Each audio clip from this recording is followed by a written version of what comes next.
मिरज पंचायत समिती जिल्हा परिषद अर्ज छाननी प्रक्रिया शांततेत पार पडली।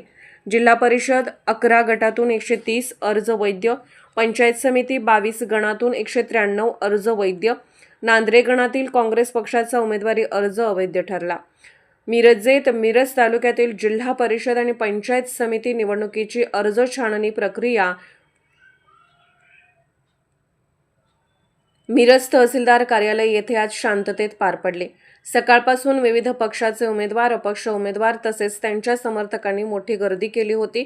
सर्व पक्षाच्या उमेदवारांनी आपला अर्ज छाननीमध्ये उडू नये यासाठी कायदेशीर यंत्रणा तयार ठेवली होती।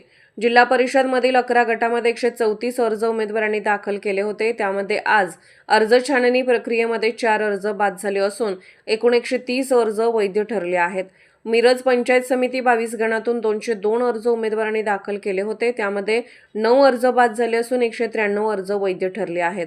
अवैध ठरलेल्या काहींच्या अर्जावर उमेदवार व सूचकांची सही नव्हती। काही अर्जांच्यावर सूचक दुबार असल्याने निवडणूक निर्णय अधिकारी उत्तम दिघे यांनी ते अर्ज अवैध ठरवले आहेत।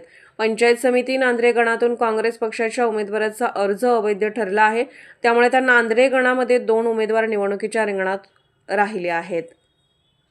सांगली जिल्हा परिषदेसाठी मिरज तालुक्यातून 11 निर्वाचन विभागातून निवडणूक घेण्यात येत आहे। त्यासाठी एकूण अर्ज 134 अर्ज प्राप्त झाले होते।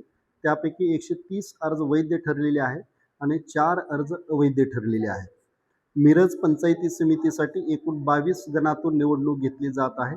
त्यासाठी एकूण अर्ज 202 प्राप्त झाले होते। त्यापैकी वैध अर्ज 193 ठरलेले आहेत आणि अवैध अर्ज 9 ठरलेले आहेत।